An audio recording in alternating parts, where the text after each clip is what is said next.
Chapter 4: The Library of a Restless Mind.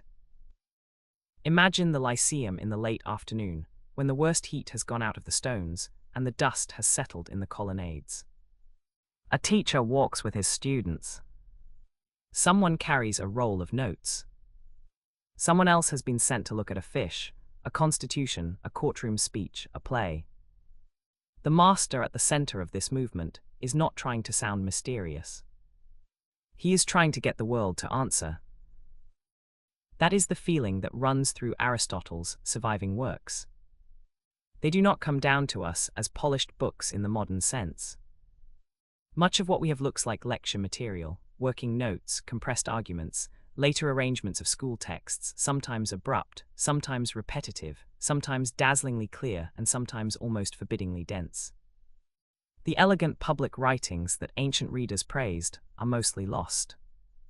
What survived is closer to the machinery room of a great intelligence, not the finished palace, but the beams, gears, scaffolds, and lamps by which the palace was built. Still, the machinery is extraordinary.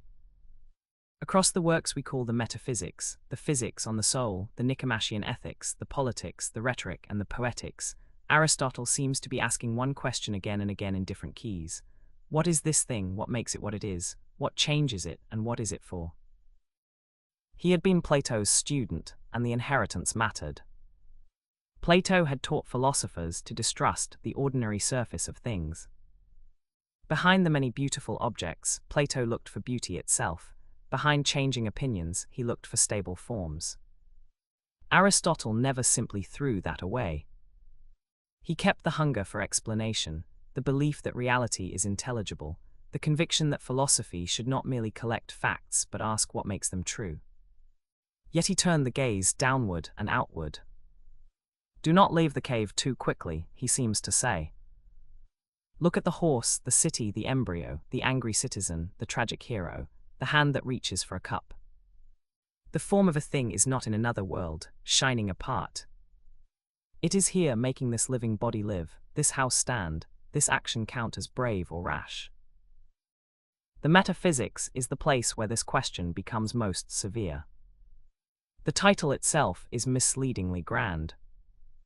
It probably means something like the books after the physics, a later librarian's label, not Aristotle's own trumpet blast announcing a new discipline.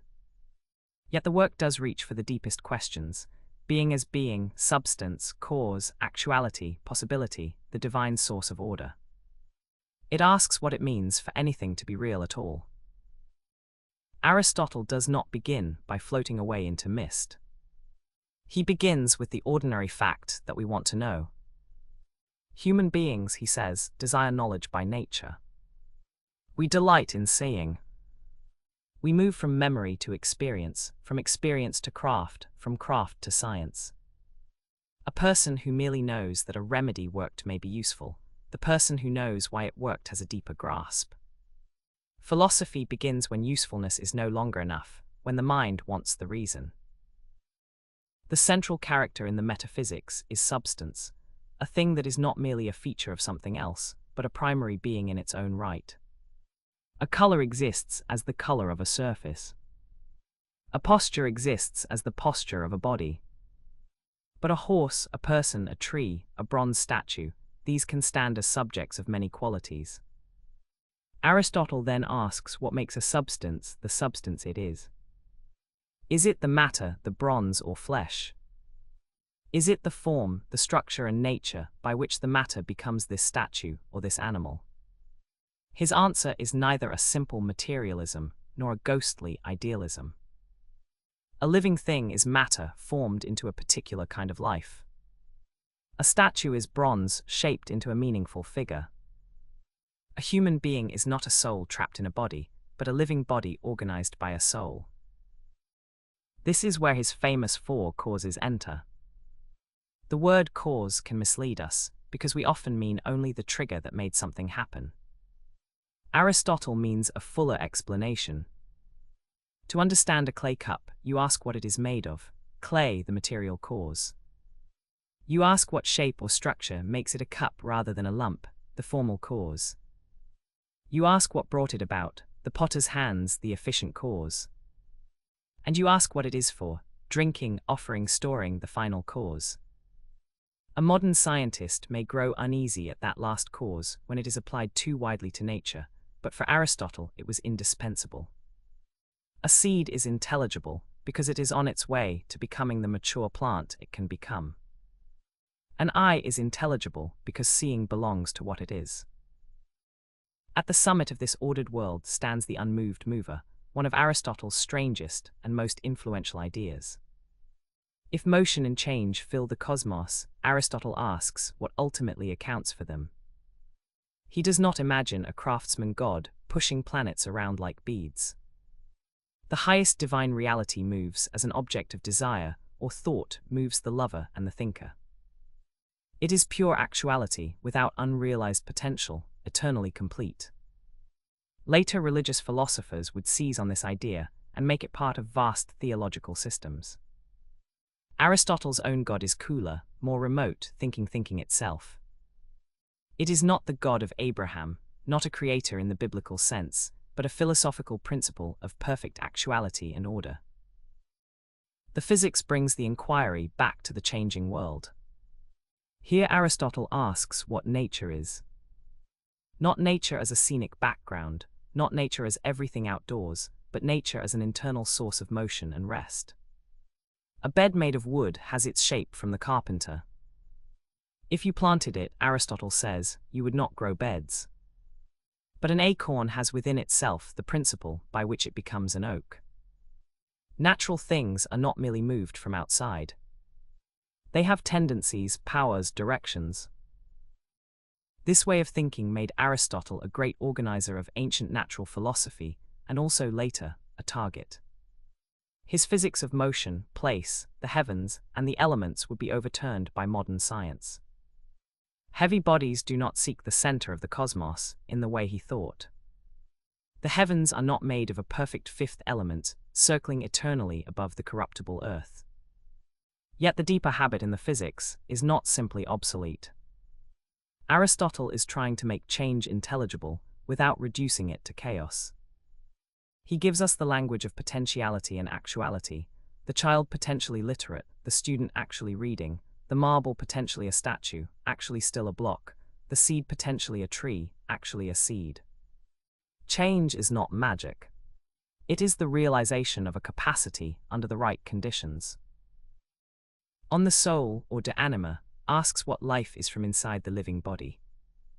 Here again Aristotle resists a clean split between spirit and matter. The soul is not a little passenger steering the body. It is the form of a living body, the organization that makes a body alive. Plants have the power to nourish themselves and reproduce. Animals add perception and movement. Human beings add reason. The latter is not egalitarian, and modern readers will notice how confidently Aristotle ranks living things. But the insight remains powerful. Life is not an extra object hidden inside flesh. It is the set of capacities by which a body eats, senses, desires, moves, remembers, imagines, and thinks. His account of perception is wonderfully concrete. The eye receives color without becoming the colored thing, as wax receives the shape of a signet ring without becoming bronze or gold. Knowledge begins in contact with the world. We are not born already holding finished universals in our hands. We see particular people, horses, trees, acts of courage, episodes of anger. Over time, memory and experience help the mind grasp patterns. Even Aristotle's most abstract thinking keeps returning to this trust that the world can teach us if we look carefully enough. Then comes the Nicomachean Ethics, perhaps the most humane of his central works. It begins not with commandments but with longing. Every craft, inquiry, action, and choice seems to aim at some good. But what is the human good? Wealth is useful, but only for something else. Pleasure matters, but a life built entirely around pleasure seems fit for grazing animals. Honor depends too much on those who give it. Aristotle's answer is eudaimonia, often translated as happiness, but better heard as flourishing. A life going well because the person is living and acting excellently over time. The key is activity. Happiness is not a mood that visits you, nor a prize stored safely in a box. It is the soul's activity in accordance with virtue across a complete life. A flute player becomes good by playing well, a builder by building, a just person by doing just acts until justice becomes part of the grain of the character. This is why habit matters so much. We do not become brave by reading the definition of courage. We become brave by learning, under pressure, to fear the right things in the right way for the right reasons. Aristotle's famous doctrine of the mean is often flattened into moderation in all things, but it is sharper than that. Courage lies between cowardice and recklessness, but not because the correct amount of courage is always the middle amount of fear. The mean is relative to the person and the situation, found by practical wisdom. The same act may be excessive for one person, deficient for another, noble in one circumstance, foolish in another. Ethics is not arithmetic. It is trained perception. The ethics also contains a tension that never quite disappears. Aristotle praises friendship, justice, generosity, courage, and the virtues needed for shared life. Yet at the height of the work, he gives pride of place to contemplation, the activity of the intellect at its most divine. Is the best life the life of the citizen friend acting nobly among others, or the philosopher thinking the highest things? Aristotle wants both, but not always comfortably. The surviving text lets us feel the pull between the human animal, who needs a city, and the thinking being who reaches toward what is eternal. The politics follows naturally, because Aristotle does not think ethics can be completed in private. A human being is a political animal, not because everyone enjoys elections, but because speech, judgment, justice, education, and law belong to our fulfillment. The household grows into the village into the polis, the city-state that exists not merely for survival, but for living well. His political analysis is practical and observant. He classifies constitutions, studies how regimes decay, worries about the destructive extremes of wealth and poverty, and praises a strong middle class as a stabilizing force. He knows that laws educate desire. A city teaches people what to admire and what to excuse. Bad institutions can deform character, good ones can make virtue more likely. And then there are the wounds. Aristotle defends natural slavery. He treats women as naturally subordinate in ways modern readers must reject. His circle of full citizenship is narrow, built around Greek male householders with leisure for public life. These are not small blemishes. They show how a philosopher of flourishing could universalize the assumptions of his own social world. The Politics is therefore both a treasure house of political insight and a document that demands moral resistance. It teaches us to ask what a community is for.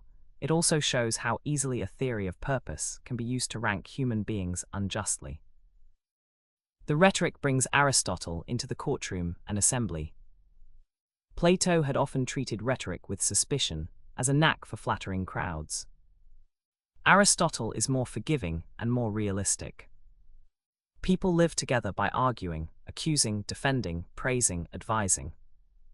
If public speech is powerful, it should be understood. Persuasion uses logos, the argument itself, ethos, the perceived character of the speaker, and pathos, the emotions of the audience. This is not a cynical discovery. It is a civic one. A good argument badly adapted to its listeners may fail. A bad argument dressed in charm may prevail. Anyone who cares about truth in public must understand how persuasion works. The Poetics turns to art, especially tragedy.